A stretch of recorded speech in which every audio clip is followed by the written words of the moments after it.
ಇವತ್ತು ನಮ್ಮ ವಿಜಯನಗರ, ಕೊಪ್ಪಳ ಮತ್ತು ರಾಯಚೂರು ಮತ್ತು ಬಳ್ಳಾರಿ ಜಿಲ್ಲೆ ಜೀವನಾಡಿ ಆಗಿರ್ತಕ್ಕಂಥ ತುಂಗಭದ್ರಾ ಜಲಾಶಯ ವಿಚಾರದಲ್ಲಿ ನಮಗೆ ಗೊತ್ತಿದೆ, ಬಾರಿ ಉತ್ತಮ ಮಳೆ ಆಗಿದ್ರು ಸಹ ತುಂಗಭದ್ರಾ ಜಲಾಶಯಕ್ಕೆ ಒಳಹರಿವು ಬರ್ತಾ ಇದ್ರು ಕೂಡ ಇವತ್ತು 6 ಕ್ರಸ್ಟ್ ಗೇಟ್ಗಳಲ್ಲಿ ಇವತ್ತೇನೋ ದೋಷ ಕಾಣ್ತಾ ಇದೆ.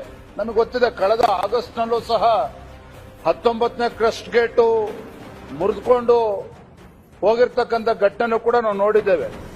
ಇದಾದ ನಂತರ ಅಪಾರ ಪ್ರಮಾಣದಲ್ಲಿ ನೀರು ಪೋಲಾಗಿರ್ತಕ್ಕಂಥದ್ದು ಕೂಡ ನಾವು ನೋಡಿದ್ದೇವೆ. ಮಾನ್ಯ ಸಭಾಧ್ಯಕ್ಷರೇ, ಪ್ರತಿ ವರ್ಷ ಈ ಭಾಗದ ರೈತರು 2 ಬೆಳೆಯನ್ನ ಬೆಳೀತಾ ಇದ್ರು.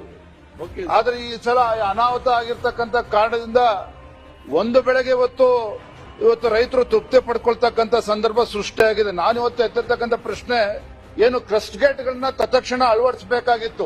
ಎಲ್ಲಾ ಕ್ರಸ್ಟ್ ಗೇಟ್ಗಳಲ್ಲೂ ಕೂಡ ಸಮಸ್ಯೆ ಇದೆ ಅಂತ ಹೇಳಿ ಇವತ್ತು ಚರ್ಚೆ ನಡೀತಾ ಇದೆ.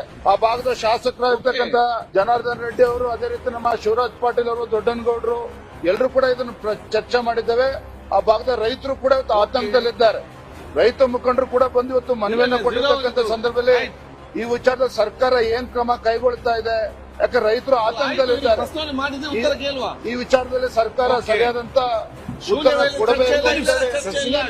ಇನ್ನೊಂದು ಒಂದೇ ವಿಚಾರ ಸಭಾಧ್ಯಕ್ಷ, ಹಿಂದೆ ಬಿಜೆಪಿ ಸರ್ಕಾರ ಇದ್ದಾಗ ನವಲೆ ಸಮಾನಾಂತರ ಜಲಾಶಯದ ಬಗ್ಗೆನೂ ಕೂಡ ಹಿಂದೆ ಯಡಿಯೂರಪ್ಪ ಮುಖ್ಯಮಂತ್ರಿಗಳಿದ್ದಾಗ ಪ್ರಸ್ತಾಪ ಆಗಿತ್ತು.